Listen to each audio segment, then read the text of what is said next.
ദൈവത്തിൻ്റെ അതിപരിശുദ്ധമായ നാമം വാഴ്ത്തപ്പെടുമാറാകട്ടെ. ഇന്നത്തെ ചിന്തയ്ക്ക് ആധാരമായി എടുത്തിരിക്കുന്ന വേദഭാഗം സങ്കീർത്തനം 119 35 വാക്യം. നിന്റെ കൽപ്പനകളുടെ പാതയിൽ എന്നെ നടത്തണമേ, ഞാൻ അതിൽ ഇഷ്ടപ്പെടുന്നുവല്ലോ. ഇത് ദാവീദ് രാജാവ് പ്രാർത്ഥിച്ച ഒരു പ്രാർത്ഥനയാണ്. നമുക്ക് രണ്ട് വഴികളാണുള്ളത്. ഒന്ന് ലോകത്തിൻ്റെ വഴി, രണ്ട് ദൈവത്തിൻ്റെ വഴി. ദൈവത്തിൻ്റെ വഴിയിൽ നമ്മൾ നടന്നാൽ ഈ ലോകത്തിൻ്റെ വഴിയിൽ നമ്മൾ എവിടെ പോയാലും നമുക്ക് അവിടെ ഒരു സമാധാനം ലഭ്യമായി തീരും. ദാവീദ് പറയുന്നു, കർത്താവേ, നിൻ്റെ വഴിയിൽ നടത്തണമേ, എനിക്കതാണ് ഇഷ്ടം.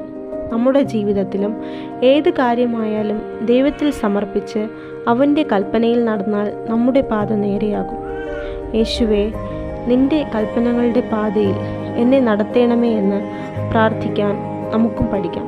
ദൈവം നമ്മ ഓരോരുത്തരെയും സമൃദ്ധമായി അനുഗ്രഹിക്കുമാറാകട്ടെ. ആമേൻ.